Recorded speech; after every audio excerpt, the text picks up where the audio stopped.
today, so I'm doing the call. So we'll see how they go.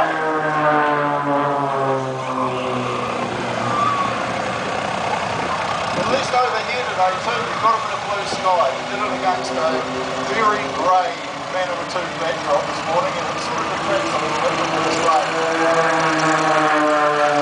Looks like we're going for it again. So you get the full Monty today, the double loop open. Now all of these guys are volunteers in the team. They don't get orders to do this, and it does make a lot of time up. Most of the practicing done over a acre is done outside of normal flying hours because our airfield is so busy. So you'll find everyone else is going home. These guys are putting in a few extra hours to produce the show you're going to see today. Now these guys have actually been practicing since October. They start off as pairs and singles, doing their little bits and pieces, and then slowly bring it all together. Now the solo is broken off. This is Squadron Leader Anthony Budd. Now Buddy is the OC of the pilot training squadron, and this is his first year in the Checkers doing the solo. Now I won't get too technical with all this because I'm actually an engineer by background, not a pilot. Pilots around the airfield will tell me off for calling things the wrong thing. All I know is these boys have all got smiles on their faces up there and are absolutely enjoying it.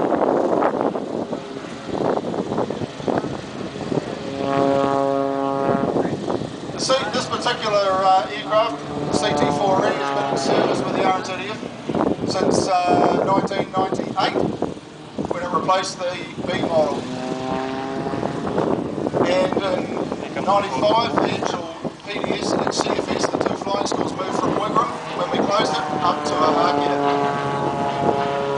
Now out for the side again, Checkers 1, 2, 3 and 4. Checkers 4, flying by the dog, as we all know.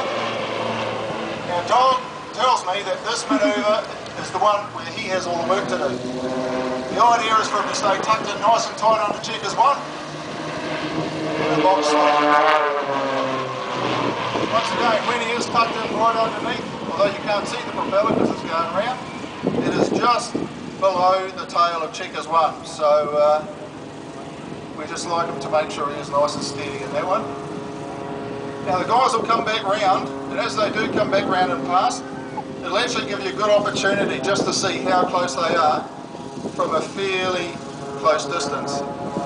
Now we're talking, if you look a couple of people from where you might be sitting on the stand, that's about how much distance there is between the wingtips. Now we're not too environmentally friendly with this aeroplane. That smoke looks cool, but I'm afraid it's just so any of the outdoors want to smoke their guns up? Now Buddy likes going vertical. He's changing all that airspeed he's got for altitude.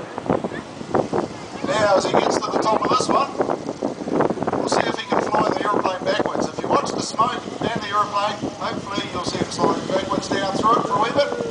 And there's a big grunt from Buddy as he flips upside down and coming back down.